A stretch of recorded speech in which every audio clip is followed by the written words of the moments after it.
So to begin with, I found it very appropriate for this session on location, place, geography, and space, and on their intersections with time, that the concluding section of Miguel Lopez's discussion of Teresa Burga's Chronodissident work refers to location, principally dislocation, the title of that subsection. A word that suggests the inability to locate or of a certain type of displacement. On the basis of the papers presented today, this prompted me to consider how place, as architecture, landscape, urbanism, and other forms of spatial occupations and interventions, could be understood under the rubric of Lopez's term chronodissidence. To think that, first of all, time is a central condition to the experience of or in space, that we occupy spaces in time, that we experience, that experience is linear and chronological, which Clement Greenberg pejoratively defined as theatrical in the work of minimalist artists such as Matías Geritz in Mexico, but which was crucial to a type of phenomenological epistemology.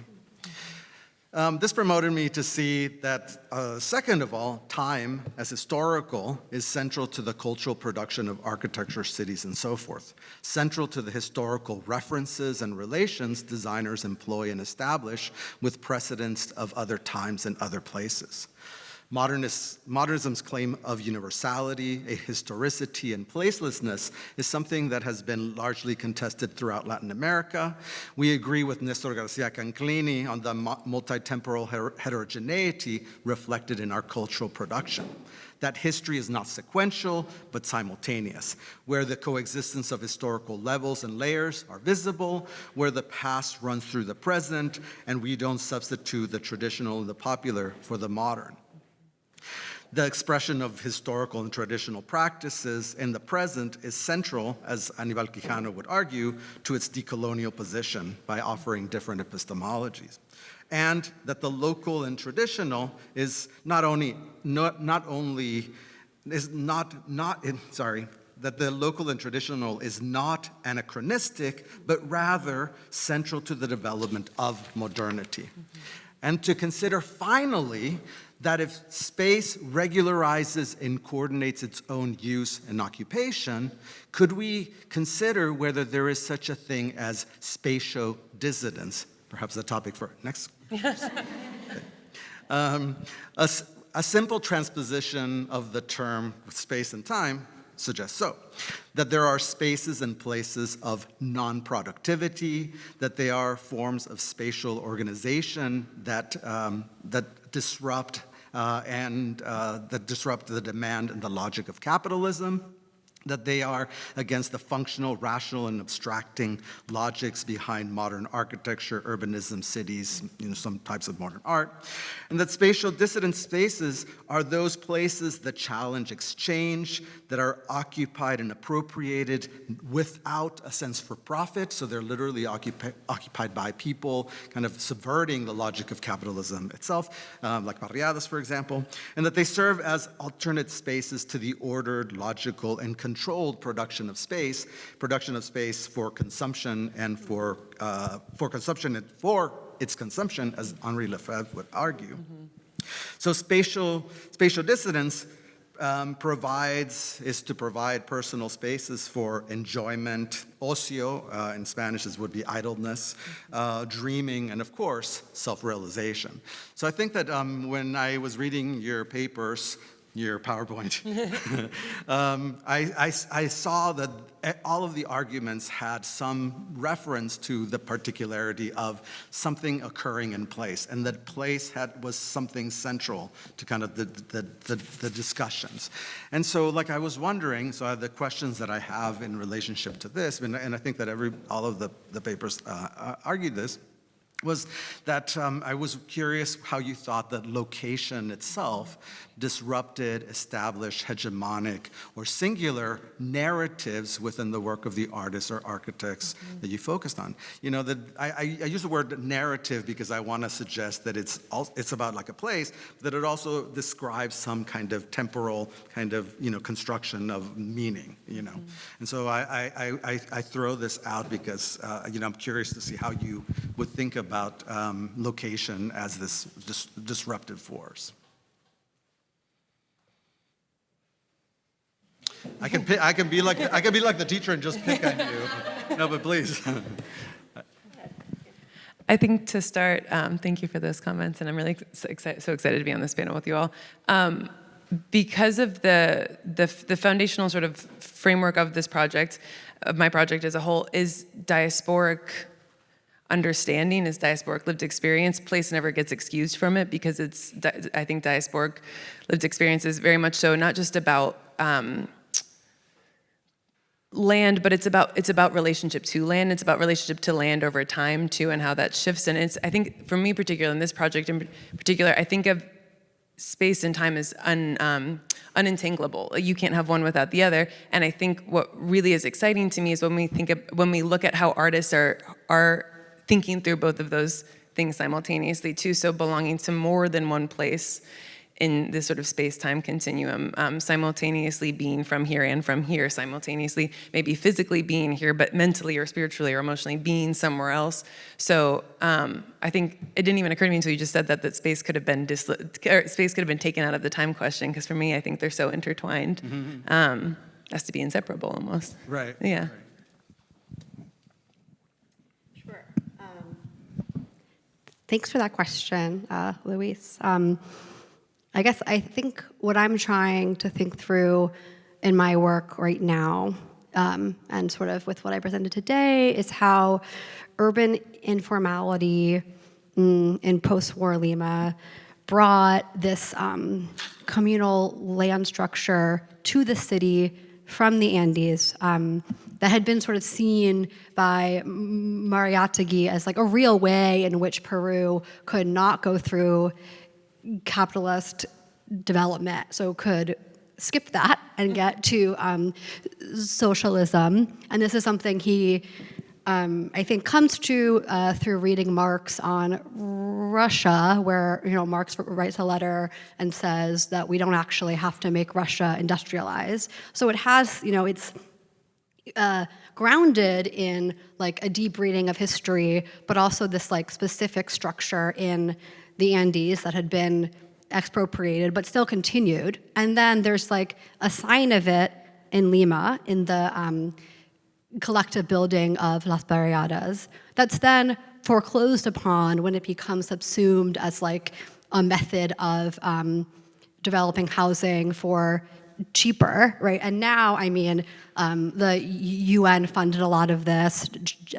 Jacob Crane at like the House and Finance Committee in the US is involved in this, so it becomes sort of a part of this Cold War good neighbor policy where the US is involved in urbanizing Latin America cities in this way. So it becomes this possibility based in a location in the Andes that's sort of brought to a different location, and then I think it becomes emptied of its subversive content. And I see a parallel there kind of in sort of what happens to Zabogal and Camilo Blas and different indigenista artists after Amelta and these other publications no longer provide this socialist frame, right? So both have this possibility that then becomes subsumed as a state discourse and also just a discourse of not just a discourse, literally politics and policies of developmentalism and imperialism. I hope that kind of answers your question. Yeah, yeah. I think I could go to many places with that question. I guess that the first thing that struck me during the pandemic was that I personally fell into like a commonplace of the public versus the private, and how we were saying, oh, we're all stuck in our houses, but that is quite differential as well. Who has access to housing, under which conditions? So to me, when I started speaking to Ana Maria Montenegro, and after she did the projection, I reached out to her, and the project's name is Movement, because the question behind it all was, how do we mobilize, how do we move, despite the lack of possibility of moving? Because she was locked in her house. And the question was, how do we keep looking for each other, especially there's like this big division between the urban and the rural areas in countries like Colombia with such inequalities. So the question was, what are we going to do with the people in the rural areas who are not being watched? So that was one point of the conversation with her, and something I kind of hinted at with Jose Ruiz's proposal is that he has an incredible corpus of work, and the reason why I brought this project was because it was particularly visible. Like, it was all over the newspapers, like, oh, the art keeps moving despite the pandemic, and it's because it was happening within a commercial space, a gallery space, and later on, they sold the posters, they made T-shirts, and it was like this social media trend. Everyone was posting the posters. So that is political as well. That is a decision. And while Lugar a Dudas, which is an independent art space, kind of occupied that attention through the media in a different way, but for instance, the newspaper El Tiempo is also like a very right-winged type of space of opinion. So that is also political, like, where is this being printed? And that also leads to the question of the digital, like Ana Maria's render of the Colpatria Tower, that never happened. However, during a time where like the mobility into the public space was so limited, that image of the tower could have been real because no one could have Seen it. Seen it, exactly. So yes, they're truly related one another, and somehow, yeah, each of those cases points at that correlation between unequal uses of time and unequal access to space. Right. Both of your presentations kind of reminded me of the issue of like the artistic utterance, like where is the thing being said and where is it being said from? I hadn't seen the videos until you showed them, but like that there's a particular place where this is happening. And I wonder, and then of course, you know, the different artists are working on specific places. And I wonder if you could talk about the location of the utterance as something that is subversive, or is it critical, or is it that there is no other kind of alternative? Is it used as a, I mean, because in a sense, I suspect that from the image, and I've never been to Bogota, so I don't know if that's like a central place, and that would have been something that it would have, like a lot of people would have seen, or it's rather suburban, and it's just like the three people that happen to walk by at night that see it, and then one wonders, well, you know, like, is she making a molehill out of a mountain? The other, right? So I'm curious about that idea of the location of utterances, if there's a kind of a practice and kind of an idea of how that's kind of considered. And I suspect probably the same thing would be applied to kind of, you know, Mariátegui or the Peruvians talking about the specificity of place of creating, you know, Respondent to barriadas, so. Okay, I can go first. So the neighborhood is called Teusaquillo. It's like almost like a historic neighborhood. The building is beautiful. It's like an Art Nouveau, very well preserved building. Beautiful, yeah. She happened to live there. Good for her. On the third floor even. I know. And something that I didn't show here is that most of the documentation of that work, she managed to assemble it through videos that people sent her. So she did have someone filming from the outside that like still shot. But for instance, the video of Movimiento Tres, which is the concert, what she did was that she asked people just to send her the videos, and she assembled the whole thing. And what is very interesting is that this concert, the Zafra, is like, as I mentioned, this concert that is supposed to go through the flatlands. And what is very interesting about the footage as well is that it almost looks like the building is the one that is making the concert, because you cannot see the people in the roof, just as much as the smoke seems to be just appearing from the building. There's this intentionality of hiding the human actors of the whole event. And for the Colpatria Tower, it is a very central building, and it was the tallest building.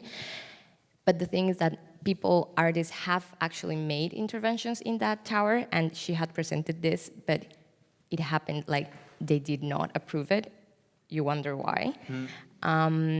And eventually Ana Maria did another project in that building, but I have never seen the real intervention of the building because it only lasts like one night because it's so expensive to produce. So I have seen many of those actual projects as a digital image. So then the question was does it really matter if it happened or not if we have the documentation of it happening? And yes, there was a big. I worked with many of these artists for a larger project, and I realized that they were all during the pandemic. I worked with people only from Bogota and Medellin, which are two of the biggest cities in Colombia. So the question of who was getting visibility as an artist is still very present, and who I was able to work with within those conditions of isolation is still very present, and that gap between, once again, rural and urban is there. Thank you for this question too. I think that this framework of the importance of the utterance is really, really compelling. I think all of the artists that I presented on here today are really interested in that question as well. I think across the board, all 5 of them are very much so interested in thinking through and bringing to public attention, because they're all they don't create artwork that's not meant to be seen. I think some artists do, and theirs is meant to be seen. They frequently display it in public spaces. I think, very public spaces. I think that all of the artists that I'm working with are very interested in bringing to public attention those whose utterances were quieted in the past, I think, across the board. The piece for those of us who live at the shoreline, the sort of apparition-like piece that Lavon Bell did was a site-specific installation. All of them work frequently in site-specific installations. It was a 2-panel piece, really massive, that was in a public shopping space. So deeply public. The Campos Ponds performance at the National Gallery of Art, deeply, deeply public and sort of, important space. I think, though, too, that for all of them in their own practices, because they're all scholars as well, for the most part, they're all educators to some extent, too. So their own utterances, I think, are important to them, but equally as important, if not less important, than the utterances of those who sort of utterances were silenced or minimized in the past, because they all do really involve and interest themselves with colonial memory, colonial nostalgia, or colonial amnesia, and how sight plays into that too. I met Lavon Bell first when she was in New Orleans, so I'm visiting from New Orleans right now, which is really laden site too. And she was in New Orleans thinking through how former plantation sites in New Orleans are sort of a companion to, a useful companion to help think through sites of colonial amnesia in Europe and in Northern Europe especially.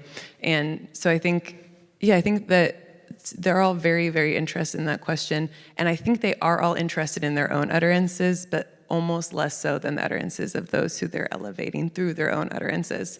Last thing I'll say on that too, Campos Ponds in particular, her family, there are a lot of spiritual leaders in her family, but she writes and talks frequently about how she wasn't called to a sort of religious priesthood, but what was called to her path was to bear witness, and that sort of work of bearing witness to the utterances of those who had come before her was the work that she was involved in doing. And I always thought that was a really striking way to think through her practice. So I think that's a great way to think through their work. Thank you. Yeah, I'll just say that I think that your question about location and sort of a specific location from which something is uttered makes me think about how I think about these sort of not emerging anymore, but fully emerged fields of global art history or global history of architecture, which, I think if you're being trained right now, there's a lot of pressure to make your work speak beyond one geography or look for trans-regional connections. And one thing that's interesting is the report that I spoke about today was published around the same time as Team 10 sort of presented and took over the International Congress of Modern Architecture, and they bring images of the Moroccan bidonville or slum, or in the case of Alice and Peter Smithson, working class street life in London, right? So there's this critique of Corbusier's sort of generation of architecture with the slum and with kind of the sort of action on the street. And this is happening, right, when people in Peru, or not, like when the government is saying, we're not gonna build housing anymore, we're gonna pay to upgrade informal urbanization. And so, you know, there's a impulse there to sort of make a connection, but one of the architects who designed a lot of the mass housing in Lima in 1958 addressed one of the major schools of architecture in Lima, and he says that we actually have to stop building like the Europeans. We should do away with all of this modernist housing, because to do architecture or do housing through aided self-help is the way to do it for Peru, right? So he sees it as a way of Peruvianizing mass housing. He uses this language. And so actually he's saying the exact opposite. He's saying this has nothing to do with what's happening in SAM. I'm not, you know, following the Smithsons or George Candeli or Shadrach Woods, even though if you take a class in modern architecture, late 50s, you're going to learn about Team 10. And so I think for me, it's, the specific location, right, from which this report comes from is what guides kind of my interpretation of it. Yeah. Okay. Wait, should I do it now? I've been told. I would like to open the. I just wasn't sure about the time, so we'd like to open the field for questions and answers from the audience, please. I'm sure that there are, after these great polemic questions. These polemic presentations must be great questions. Sorry, hello, my name is Emilia Quiñones. I am from Puerto Rico, and I have a comment and a question for Madeleine. First of all, you talked about liberalism in like the independence movements and how maybe it was like ironic that they were proposing the idea of the slums like a problem, etc. And I don't think it's an irony, because those liberal movements are capitalistic in essence. They are colonial, they have the colonial nationalist set of mind, which is, you know, indigenous peoples are savages, and we have to build like a white nation, if you think about it. So definitely a non-capitalistic way of life, communal lands which are, you know, distributed and worked by many peoples, is for them is not in their agenda, in their liberal agenda. And liberalism is like the separation of land is one of the stones of liberalism in England, you know, and Europe, and then came to the Americas. And also I wanted to ask you about the Bolivian law of communal land, and if you have studied and applied it to your thesis work.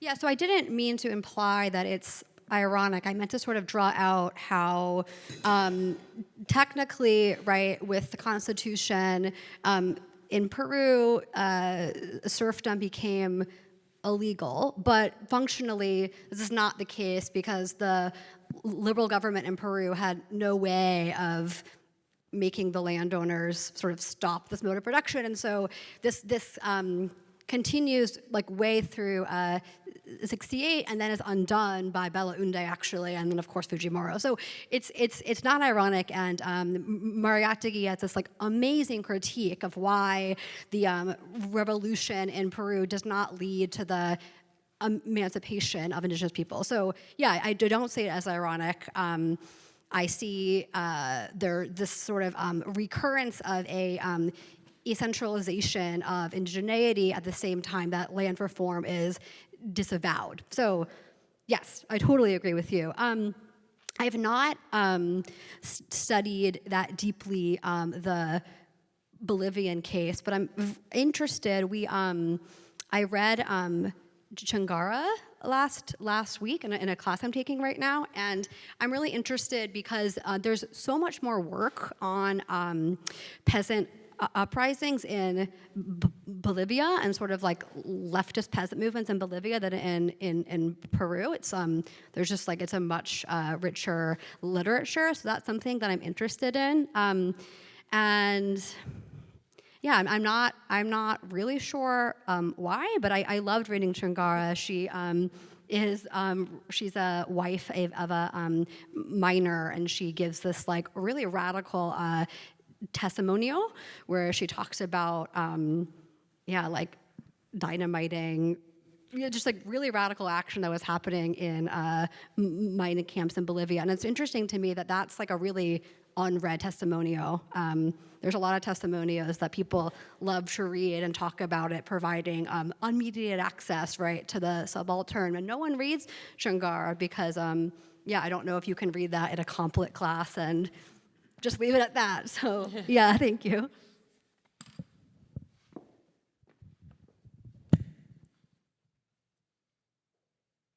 Don't be shy. I know you have a question. Or comment. There we go. See? I knew it. We're all warming up, so. That's right. Thank you. Hi.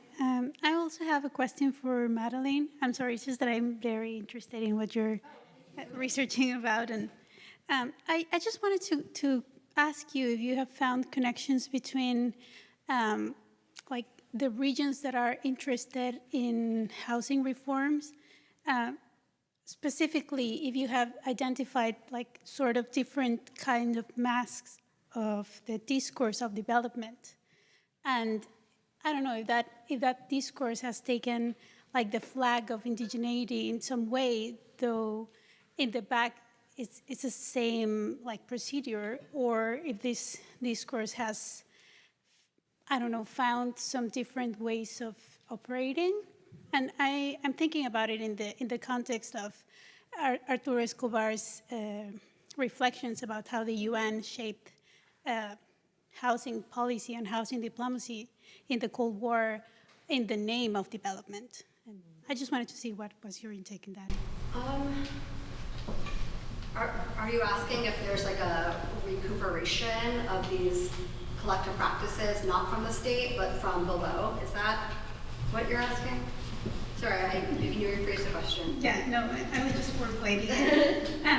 Yeah, if you have found if the initiatives to promote housing have been working in the same way that we have seen them being operated under the discourse of development, or if you have found some like different discourses being at stake at the same time. Yeah, that's a good question. I don't really feel like I'm in a position to comment on the efficacy of this mode of development. I think there's like a lot of, or there's several like pretty prominent neighborhoods in Lima that were begun as aided self-help sites, or were begun as informal settlements that then were like supported by the state. One is called Villa El Salvador, and one is called Ciudad de Dios, and they're both south of Chorrillos over kind of mountains in Lima. So they're a bit cut off from the city, and they're like the two main ones that were sort of like that are not kind of like fully a part of Lima now. There's still some separation. And if you go there, you can take the train. You wouldn't know, right, that they were not sort of like developed formally, or that they were begun as sort of land takeover. And so I think, I think a lot of people in Lima, there's a historian and architect named Sharif Kahat, who's at Católica, and he wrote like the biggest book on the Unidad Vecinales, which were like the formal housing projects. And I think it was a pavilion at the Venice Biennale on kind of the interplay between the formal and informal city. I'm not really sure if I'm answering your question, but what I mean to say is the kind of lines between Las Barriadas or oriented self-help and sort of other forms of housing in Lima today are very blurred. You kind of move your way through the city and it's unclear which is which. And I think that's something really interesting to think through. Yes, that's my answer. Thank you. We have time for one more.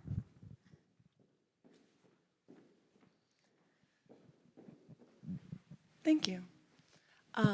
Kaillee, my question is for you. I really enjoyed your talk and the artists that you mentioned. I follow a lot of Caribbean female artists specifically. And I enjoyed the connections that you made between the subjectivity of all of the pieces and the practices. Do you, through this research, have you found other connections in the formal aspects and the physical application of material that you think is a uniquely Caribbean activity and diasporic language? Thank you so much for the question. Absolutely. I think something that has stuck out to me most so far throughout the research is the use of localized materialities. So cowrie shells are something that show up frequently, woven, sort of woven tapestry type. Yeah, exactly. So specific sort of like locale specific mediums and materialities pop up very, very frequently. Something else that I've noticed too is the usage of sounds, specifically sounds that you might not recognize unless you had a legible sort of entryway into sounds that happen frequently in the Caribbean. One of the Deborah Jack videos that I had stills of, there's a recurrent sound that's this sort of swell noise that happens frequently in the Caribbean that if you didn't hear, it might just be like a sort of background noise, but as soon as you know it, you're like, oh, that's a legible thing. So I don't know that using sight sounds or materials that are specific to a locale is specific to the Caribbean, but I have noted throughout all of these artists a particularly frequent use of things like cowrie shells, particular usage of sound in particular. I haven't encountered smell yet or scent as a recurrent medium or modality, which I'm thinking about because we did a tour earlier today where scent was used to sort of displace or replace the viewer back into like a specific site. But I would say, if that answers your question, I have noticed threads, and usually it's in iconographical references that make themselves either known through sound or through a materiality. Is there a transposition since all of the artists are not living in the Caribbean? And you made a case to point that out. Yeah, is there... Like, are they transposing, like, say, finding local things that either refer to similar practices? Totally. Or they're just basically saying, no, I'm going to go back to the specificity of the Caribbean, that idea of place. Totally. I think something that, I don't know if I've fully articulated it yet, but something that I'm working on and that I think is central to all of these artist practices is not that they're pulling from like a Caribbean, a pure Caribbean space that's located geographically in the Caribbean Sea, but in fact that wherever they are is the Caribbean, so they pull materialities from those geographic spaces, but also create new sorts of materialities and things in the sites that they're at. And I think that's really at the heart of the project. And it's at the heart of the project because I think it's at the heart of their practices. So their practices inform the project, not the other way around. But that the Caribbean is, in fact, wherever they go. Thank you. Thank you, everybody. Thank you. Thank you. Thanks, guys.